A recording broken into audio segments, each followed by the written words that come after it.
Perkenalkan, nama saya Revronika Hartonang, saya dari Prodi Akuntansi semester 2 dengan NIM 215302031. Baik, di video kali ini saya akan menjelaskan tentang jenis-jenis penganggaran dalam suatu perusahaan, perbandingan antara penganggaran di suatu perusahaan yang berskala besar, kecil, dan menengah. Dan saya akan juga menjelaskan tentang manfaat-manfaat dari penganggaran pada suatu perusahaan serta kelemahan dan keuntungan penganggaran pada suatu perusahaan. Baik, sebelum saya menjelaskan materi yang saya sebutkan tadi, terlebih dahulu saya akan menjelaskan tentang pengertian dari penganggaran. Penganggaran adalah proses perencanaan yang diatur dengan sedemikian rupa agar berurutan, disajikan dengan format numerik serta tertera sebagai satuan keuangan, mencakup semua aktivitas korporasi bagi suatu era pada hari-hari selanjutnya. Budget atau anggaran juga merupakan perencanaan pendanaan berkala dan dijalankan menurut rencana-rencana kegiatan melalui kesepakatan bersama yang telah disepakati di awal penyusunan rencana. Anggaran yang telah disusun dan disahkan oleh manajemen perusahaan wajib dilaksanakan dan diawasi oleh setiap departemen perusahaan sebagai ukuran kinerja dari masing-masing departemen. Pemakaian anggaran yang berlebihan tentunya akan mengindikasikan perencanaan yang kurang matang. Demikian juga halnya dengan anggaran yang tidak digunakan akan mengindikasikan adanya suatu program yang tidak dijalankan oleh departemen tertentu. Anggaran akan dipakai oleh perusahaan sebagai alat manajemen untuk mengendalikan dan mengawasi jalannya program-program yang telah disusun dan disepakati oleh masing-masing bagian departemen perusahaan tersebut. Baik, sekarang sini saya akan menjelaskan tentang jenis-jenis anggaran dalam suatu perusahaan. Dalam suatu perusahaan, anggaran dibagikan menjadi 3 kelompok, yaitu yang pertama pada ruang lingkup atau intensitas penyusunannya, yang kedua fleksibilitas, dan yang ketiga berdasarkan periode waktu tertentu.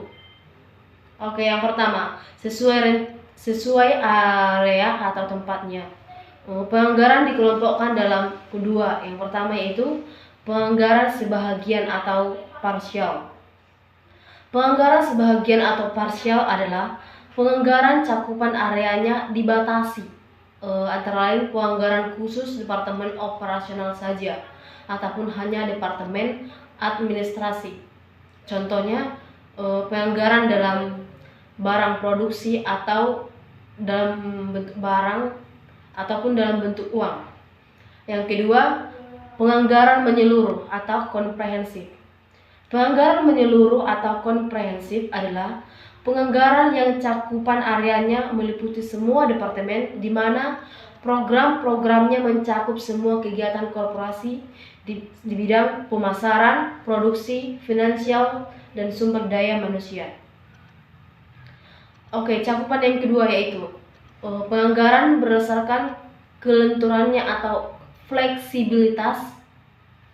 Penganggaran dikelompokkan dalam 2. Yang pertama yaitu penganggaran tidak berubah atau budget tetap atau budget fixed. Penganggaran tidak berubah adalah penganggaran yang disusun selama era yang telah ditentukan sesuai bobot atau volume yang telah ditetapkan, serta sesuai bobot atau volume itu ditetapkan berdasarkan jadwal atas penghasilan, biaya, dan beban. Yang kedua, penganggaran berkesinambungan atau kontinu atau budget berubah. Penganggaran berkesinambungan adalah penganggaran yang ditetapkan selama kurun waktu masa khusus yang diperkirakan berdasarkan penghasilan, biaya, serta beban. Akan tetapi, setiap berkala diadakan peninjauan ulang atau revisi. Jenis anggaran yang ketiga yaitu sesuai jatuh temponya Penganggaran dikelompokkan dalam yang pertama, penganggaran di bawah jangka 1 tahun. Dan yang kedua, penganggaran di atas jangka 1 tahun. Oke, sekarang saya akan menjelaskan tentang perbandingan antara penganggaran dalam suatu perusahaan yang berskala besar, menengah, dan kecil. Perusahaan yang berskala besar tentunya dan pasti penganggaran dalam perusahaan tersebut besar dibandingkan dengan perusahaan menengah ataupun kecil. Semakin besar suatu perusahaan, tentunya anggaran yang dianggarkan dalam perusahaan tersebut juga akan semakin besar. Begitu juga sebaliknya. Jika suatu perusahaan itu kecil, maka penganggaran yang dianggarkan dalam perusahaan tersebut juga akan kecil. Oke, berikutnya saya akan menjelaskan tentang kelemahan dan kelebihan anggaran dalam suatu perusahaan. Penganggaran perusahaan tidak diragukan lagi bermanfaat untuk mencapai tujuan organisasi maupun suatu perusahaan. Anggaran digunakan juga sebagai alat monitoring karyawan dengan menetapkan tujuan dan sasaran yang akan dicapai oleh suatu program kerja.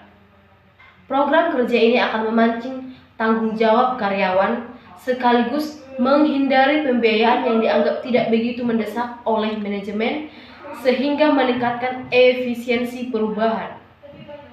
Anggaran memiliki keunggulan dan kelebihan.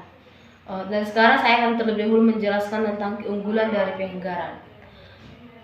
Keunggulan dari penganggaran dikelompokkan menjadi 5 bagian, yaitu yang pertama, output ingin dicapai sesuatu jadwal bisa diestimasikan sebelum jadwal itu diimplementasikan. Penetapan penganggaran membutuhkan kajian amat rinci dan detail bagi rencana tindakan yang akan diambil. Yang ketiga, anggaran adalah riset bagi pekerjaan, mengakibatkan bisa dibuat pedoman dalam evaluasi kekuatan dan kelemahan dari output yang dihasilkan. Dan yang keempat, penganggaran berguna menjadi arah mengendalikan siklus yang kegiatan pegawai ketika menjalankan program tertentu yang sudah disepakati di awal.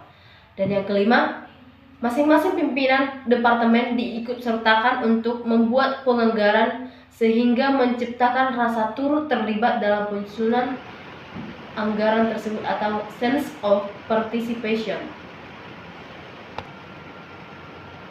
Namun harus disadari bahwa penganggaran bukanlah angka yang pasti, tetapi merupakan estimasi dari proyeksi terhadap suatu program yang akan dilaksanakan oleh perusahaan sehingga penyusunan anggaran ini mengandung unsur ketidakpastian yang tinggi.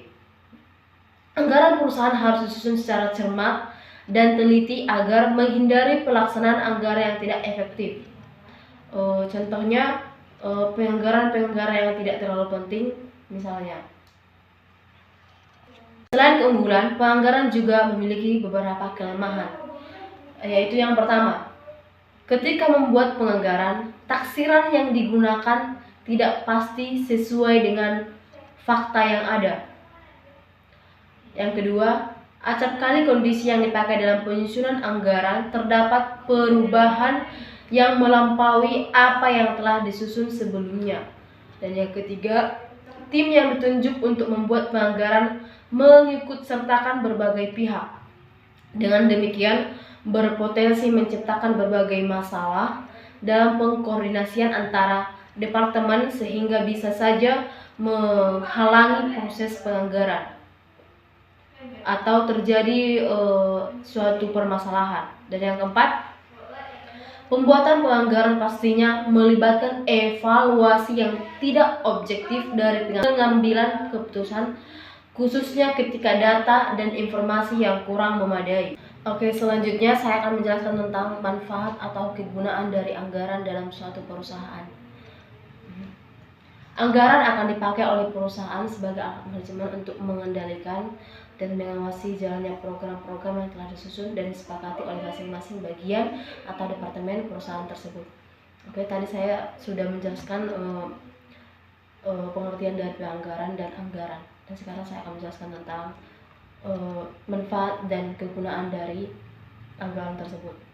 Kegunaan anggaran perusahaan secara terinci adalah: yang pertama, terdapat kesatuan rencana. Penganggaran korporasi bisa dimanfaatkan berupa metode agar memutuskan perencanaan korporasi serta agar melaksanakan kendali bagi aneka program korporasi keseluruhan. Yang kedua, alat menyelenggarakan program korporasi. Penganggaran bisa bermanfaat sebagai alat untuk dipergunakan oleh pimpinan perusahaan ataupun pelaksana perusahaan ataupun karyawannya misalnya. Yang ketiga, sebagai pedoman pengkoordinasian kegiatan. Anggaran bisa menyempurnakan pengkoordinasian kegiatan di dalam korporasi. Yang keempat, pedoman pengendalian kegiatan. Penganggaran membutuhkan kesatuan tolak ukur pencapaian atau hasil yang dapat disejajarkan bersama aktualnya agar penyelenggaraan setiap program kerja dalam perusahaan bisa diukur performanya. Dan yang kelima, pedoman pengevaluasian program korporasi. Penganggaran dapat ditata rapi agar menetapkan tolak ukur yang berkesinambungan agar menghasilkan alat untuk memelihara kegiatan korporasi, mengambil langkah-langkah yang harus ditempuh agar pekerjaan bisa diselesaikan dengan cara yang terbaik. Artinya menggunakan sumber-sumber daya perusahaan yang dianggap paling menguntungkan dalam perusahaan. Anggaran dapat mengatur penggunaan sumber-sumber daya perusahaan agar optimal dan efektif mencapai sasaran dan tujuan perusahaan.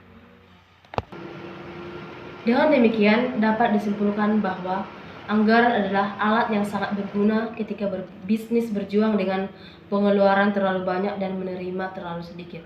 Oleh karena itu, anggaran mungkin tampak seperti kerumitan tambahan, tetapi merupakan aspek penting dan inti dari bisnis. Dengan menetapkan anggaran bagi diri sendiri, laba, pendapatan, dan tabungan dapat dipahami, disimpan, dan direncanakan ke depannya. Dengan anggaran berbasis target yang menyeluruh, setiap bisnis menjadi hal siap untuk menganalisis dari mana uang itu berasal dan juga mencatat kemana uang itu keluar. Membuat penganggaran perusahaan juga membantu mengurangi risiko kerugian yang tidak terduga karena statistik dapat membantu bisnis dengan memprediksi tren yang akan datang. Proses penganggaran perusahaan membantu membentuk laporan keuangan secara menyeluruh. Dengan mengembangkan laporan keuangan yang diperkirakan ini, sebuah bisnis dapat melacak margin keuntungannya. Ini akan menentukan apakah menguntungkan untuk menjalankan operasi bisnis di masa depan. Jika bisnis tidak menghasilkan laba, bisnis akan memiliki waktu yang cukup untuk menyesuaikan pendapatan dan biaya sebelumnya.